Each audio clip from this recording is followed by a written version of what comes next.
to do the work. So I'm going to cover 3 big things with you today. So first, we're going to talk about the issues that we're having and why the SB206, the Florida vaccine passport ban, didn't do what we thought it was going to do. Why we got a bad law. Then I'm going to go through the law a little bit with you. And then I'm going to talk about how we move forward, because that's where we need to be, right? We need to continue to move forward. Every event, we get stronger, we get better. And we got to keep that forward momentum. So I'm going to tell you why SB2006 has issues. But the first thing I think we should ask ourselves is, why did we get a weak law that deals with vaccine passport bans? Why? Why didn't the legislature give us what we wanted? Why didn't we get a good law here in Florida? And the answer is, we're just not big enough yet. Right? We have not collected enough people. Bigger, better, stronger. Right? Each of us needs to bring more people, more friends, right? I know some of you brought people with you. And we need to do that regularly. And we need to keep bringing them in. And when we bring them in, we got to keep them in. We got to make them part of the movement, right? When they come here, they got to feel like they're respected, they're loved, and they're part of a new family. Make them part of this family as we go forward. And that's what we need to do, is build a bigger family.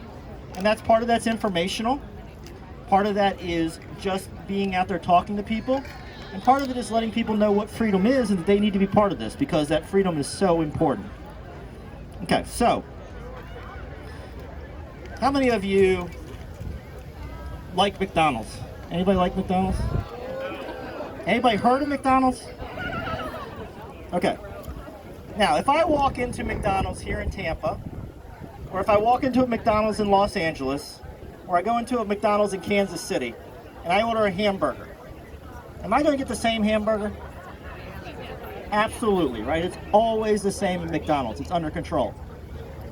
And if I go to McDonald's in July of this year, when they're going to start rolling out the new French fry holders with the picture of the vaccine on it and put stickers on your bag telling you how to get vaccinated, and coffee cups, when I walk into McDonald's in July, am I going to get that French fry holder? Am I going to get that cup? Am I going to get that fry holder, right? If I go in there and order it, I mean, just, okay, whether we should boycott or not is a different question. But if I walk in there and order it, do you think McDonald's is going to do what they said they're going to do? Will that thing have a picture of a vaccine on it? Absolutely, right? Yeah. Because McDonald's gets it done.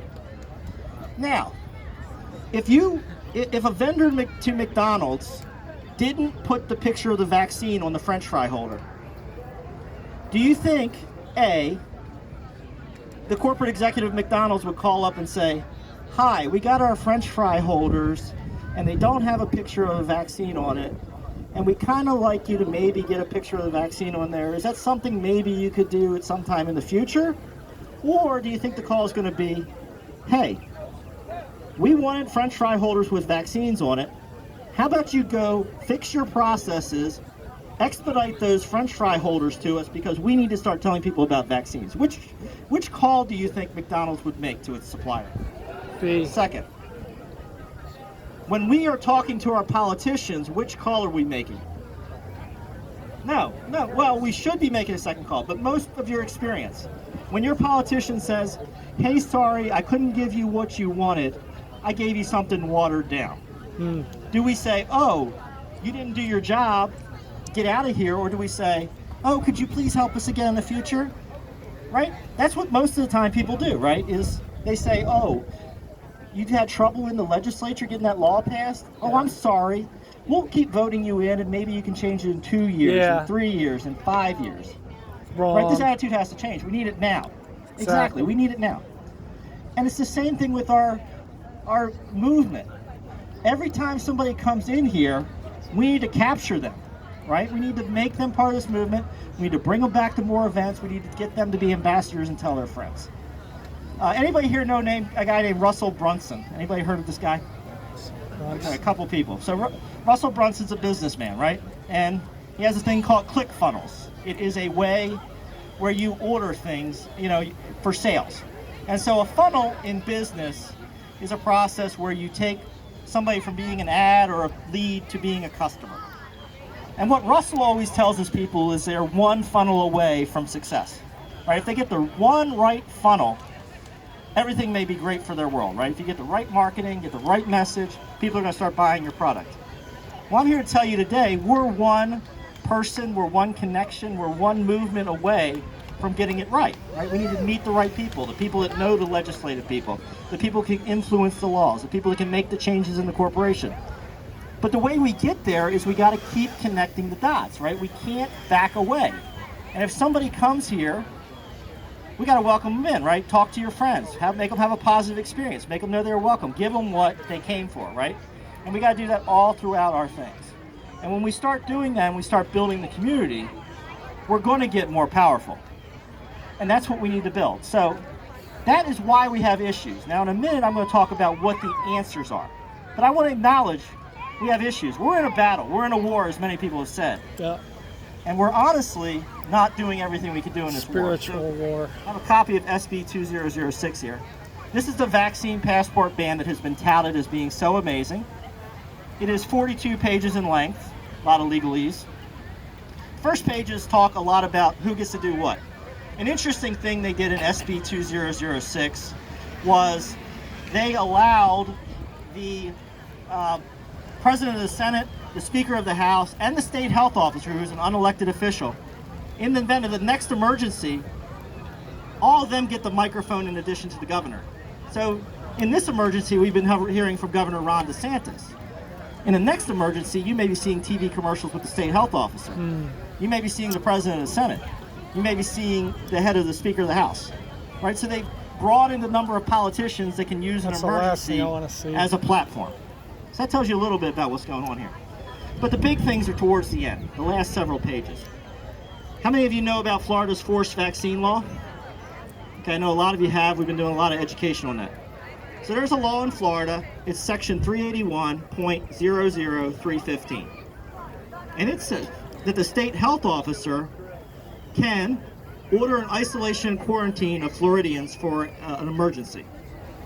It goes a step further and says if that isolation and quarantine isn't practical, they can order you to be vaccinated. But it goes one more step beyond that. It says they can use law enforcement to require you to be vaccinated. This is Florida law today. Damn. And guess what SB 2006 did? It readopted it. Brand new, 2001, fresh on the books.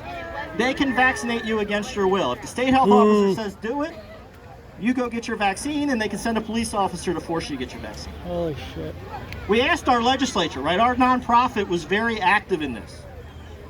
And when we asked the people in the legislature, why did this happen? They said this wasn't the right year to get rid of the vaccine mandate. This wasn't the right year to protect the rights. Why? When is They it? changed it. Why couldn't they delete it? Why couldn't they edit it? Make it safer for Floridians. Take away the ability of the police officer. Put somebody other than state health officer in charge of this. Why? They didn't do it. Why didn't they do it? Because we're not strong enough, right? It wasn't the year because we didn't bring enough votes, right? The big interest, the money, yeah, somebody's making the money symbol. The big interest, the money, they brought more votes than we did. They did the math in their head, right? Money and votes. They want to stay in office. They want to continue their power. We didn't do the work. But we have the opportunity to do the work, and we have the opportunity to take this next level. And SB 2006, just so you know, doesn't protect employees. It protects access or entry to the business.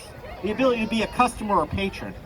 The ability to be a student. The ability to get services from the government.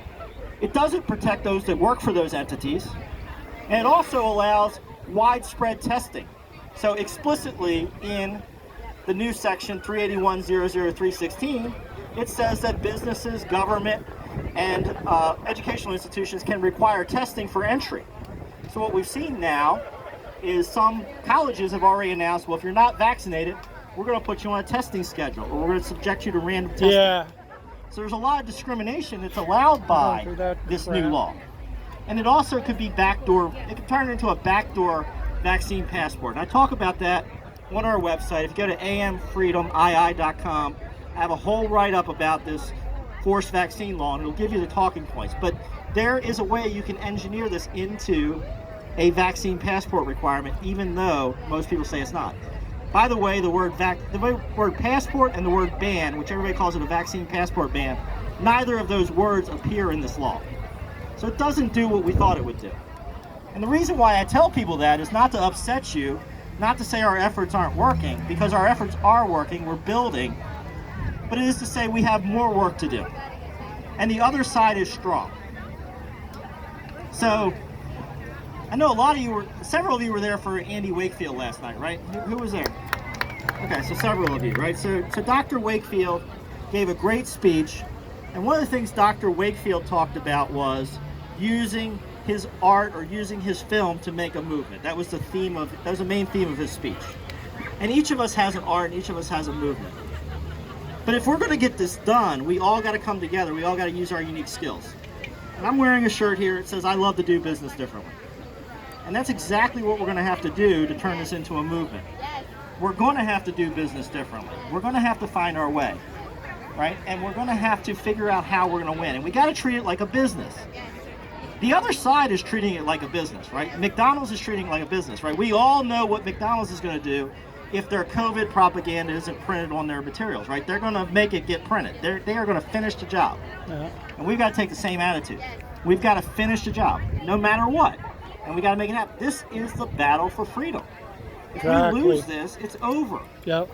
Right? We have socialist, Marxist movements happening here, and mandating vaccines is part of it. If we don't get more people in this movement, and if we don't stop it, we're going to lose.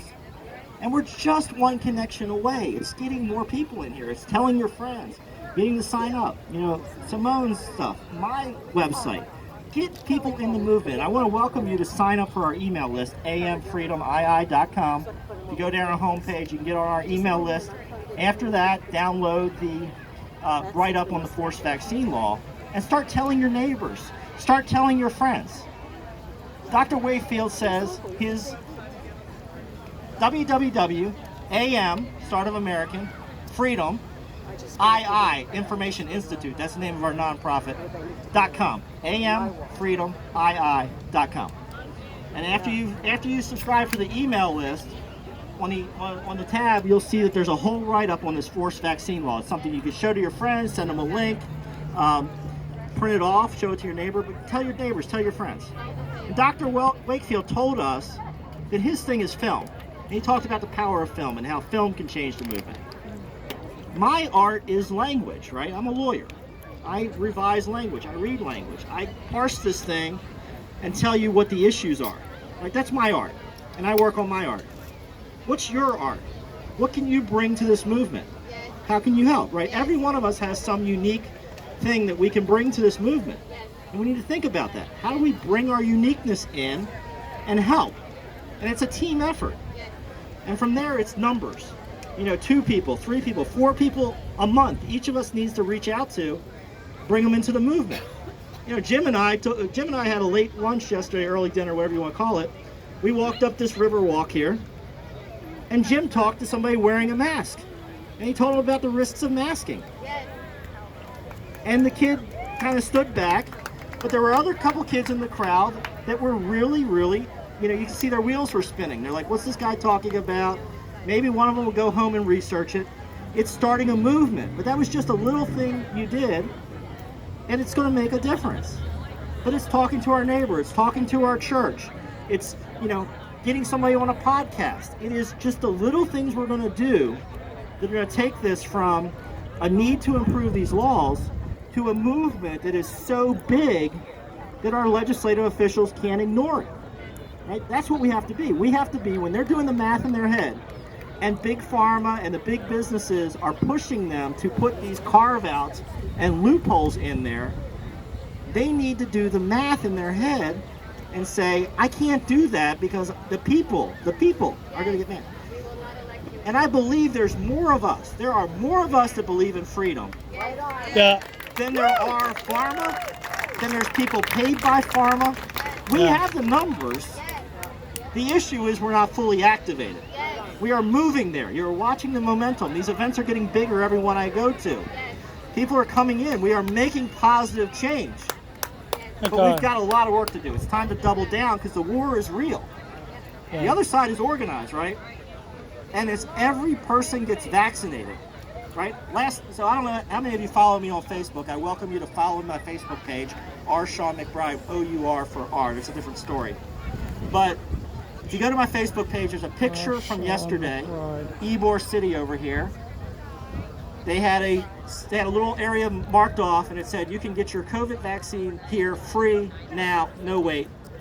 And people could just walk up the street and get COVID vaccinated. No problem. It went a step further though. Below it, it said, if you can't stop now, go to this website, we'll come to you to bring the COVID vaccine. Wow. Right, and we got the McDonald's propaganda coming. The other side is treating this like a business, right? It is a business to them. They are figuring out how to get more and more people vaccinated. And every person that gets vaccinated, they're no longer motivated to fight for their freedom, right? They already gave in, they lost. They're gonna go home and, just say, I lost, the world's against me. And they're talking about 50% now. We're moving closer to 70% of adults being vaccinated. That's supposed to be the goal for July 4th, that 70% of people have got their first shot.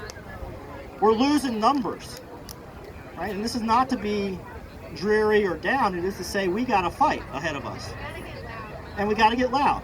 And we got to get insistent, right? That's the other piece of this. It's not just being loud, but it is to say, Mr. or Mrs. Politician, if you don't finish the job, we're going to primary you. Yeah. We're going to put somebody more freedom-oriented in there. Exactly. We're going to find a way to remove you from office. Got the voting because booth. We're not going to tolerate this. This is not the America we want. This is not acceptable. And the other problem with SB206 is it carves out medical facilities. So if you want to go see your doctor, they can still require you to show proof of vaccination to go visit the doctor. Additionally, how many of you heard about the $5,000 fine on SB206? Okay, so if somebody requires you to show proof of COVID documentation to get in their business, to get in their government entity, or to go to an educational institution, it provides for a $5,000 fine. But you got to read it like a lawyer. And I have a video on my American Freedom Information Institute YouTube channel where I tell people how to read a law like a lawyer. But the short of it is, it says the Department of Health may fine a business up to $5,000. That word may is very important. There's a big legal distinction between may and shall. And when it says they may fine, that means it's discretionary.